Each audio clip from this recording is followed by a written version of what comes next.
కురుక్షేత్ర యుద్ధం అంటే అందరికీ తెలుసు. కౌరవులకి పాండవులకి జరిగిన యుద్ధం.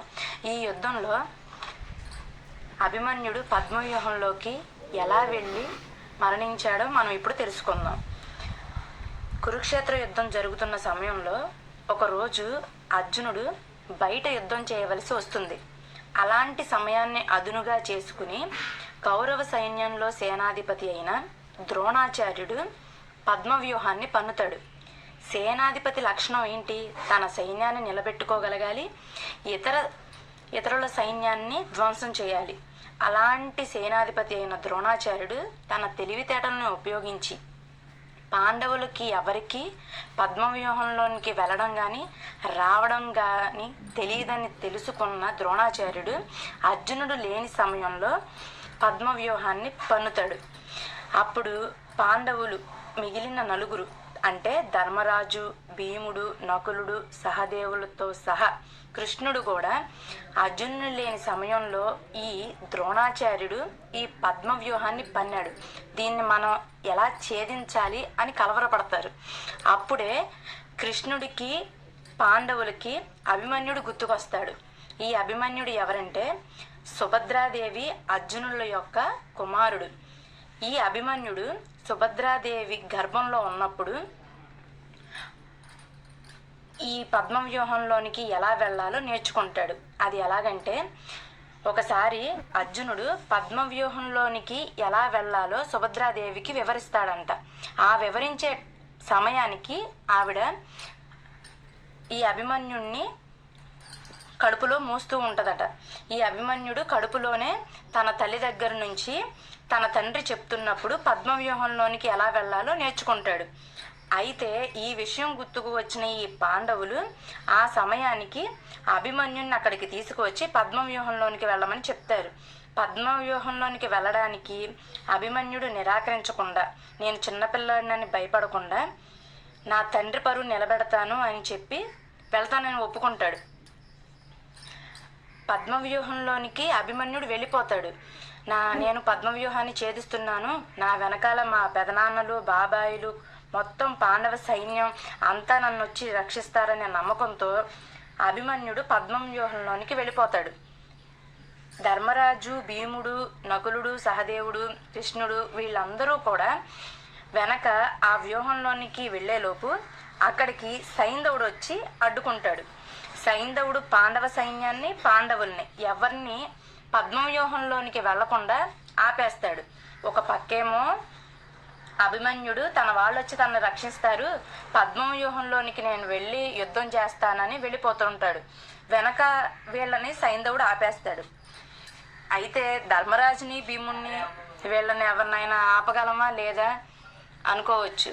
కానీ సైంధవుడు శివుడు వరం చేత పాండవుల్ని ఒకరోజు ఆపగలనన్న విషయం గుర్తుకు వచ్చి అభిమన్యుడు పద్మవ్యూహంలోనికి వెళ్ళడం చూసి వెంటనే అక్కడికి వచ్చి వీళ్ళని ఆపేస్తాడు.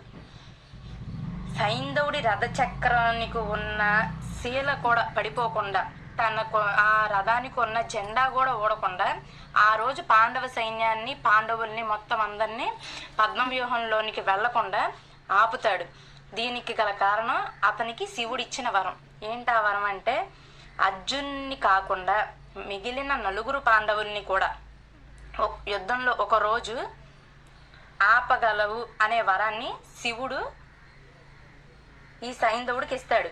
సైంధవుడు అర్జునుడి మీద ఉన్న పగచేత అర్జునుడి కుమారుడు పద్మవ్యూహంలో గనక చనిపోతే అర్జునుడు ఏడుస్తాడనే పైశాచిక ఆనందం పొందడం కోసం అక్కడ నిలబడతాడు. ఎవరిని లోపలికి వెళ్ళనివ్వడు. అయితే పద్మవ్యూహంలోనికి వెళ్ళిన అభిమన్యుడు అందరినీ చంపేస్తూ ఉంటాడు. ఎవ్వరూ ఏం చేయలేరు. దీన్ని చూసి ఈ ద్రోణాచార్యుడును దుర్యోధనుడు కలవరపడుతూ ఉంటారు.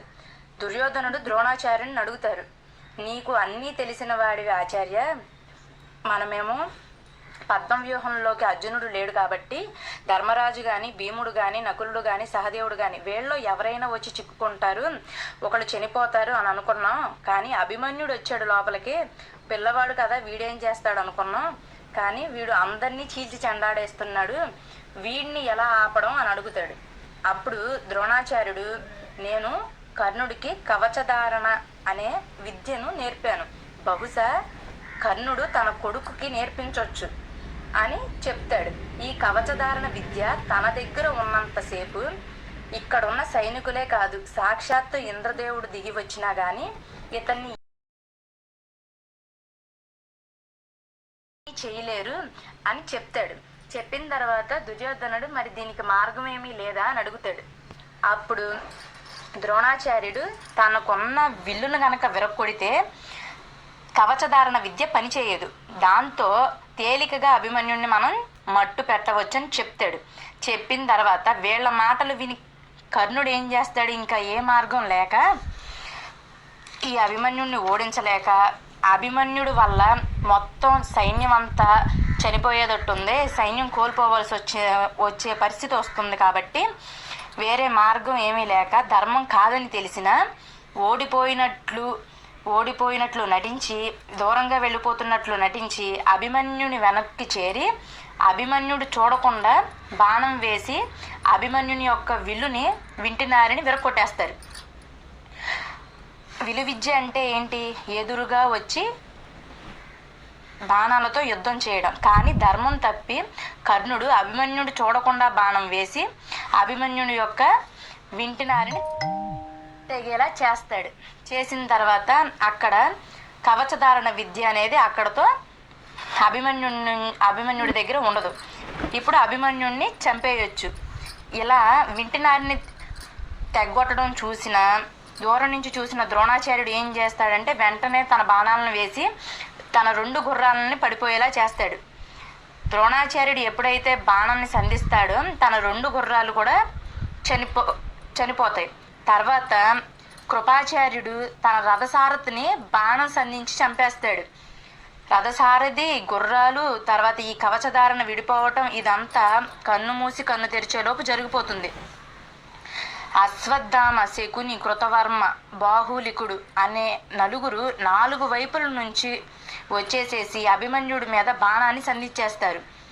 ద్రోణుడు, కర్ణుడు, దుర్యోధనుడు ఇంతమంది కూడా చిన్న పిల్లోడని చూడకుండా రథం విరిగి కింద పడిపోయిన ఆ పిల్లోడిని చూసి జాలి పడకుండా చుట్టుముట్టేసేసి బాణాలతో సంధించేస్తారు. అయినా కూడా ఆయన కత్తి పట్టుకుని పైకి ఎగురుతాడు. అలా కత్తి పట్టుకుని పైకి ఎగిరి కొన్ని వేల మందిని చంపేసేస్తాడు. అది చూసి కౌరవ సైన్యం అంతా చుట్టుముట్టి మళ్ళీ బాణాలను ఆయన మీద సంధిస్తారు. బాణాలు సంధించినప్పుడు కింద పడిపోయిన రథచక్రాన్ని తీసి కొన్ని వేల మందిని చంపేస్తారు. అప్పుడు కౌరవ సైన్యం అంతా కలిసి మళ్ళా బాణాలతో సంధించినప్పుడు ఇక యుద్ధ భూమిలో అభిమన్యుడు ప్రాణాలు విడుస్తాడు. ఇలా ధర్మం తెలిసిన వారందరూ ఇది చూసి చీ అని నిరసిస్తే అక్కడున్న దుర్యోధనుడు మాత్రం పగలబడి నవ్వుతాడు. సైంధవుడు తన పైశాచిక ఆనందాన్ని పొందుతాడు. అర్జున్ని గెలవలేకపోయినా అర్జున్ని కొడుకు చనిపోవడానికి కారణమయ్యానన్న ఆనందంతో పైశాచిక ఆనందాన్ని పొందుతాడు. అలిసిపోయి నెత్తురుతో తడిసి ముద్దయిన ఒక పిల్లవాడిని అధర్మం అని చూడకుండా కౌరవ సైన్యం మొత్తం బాణాలు వేసి చంపేస్తారు. ఇలా అల్పమైన క్రూరమైన సంతోషం సైంధవుడు పైశాచిక ఆనందం పొందడం కోసం, తన పగను తీర్చుకోవడం కోసం ఆ రోజు యుద్ధ భూమిలో ఉపయోగిస్తాడు.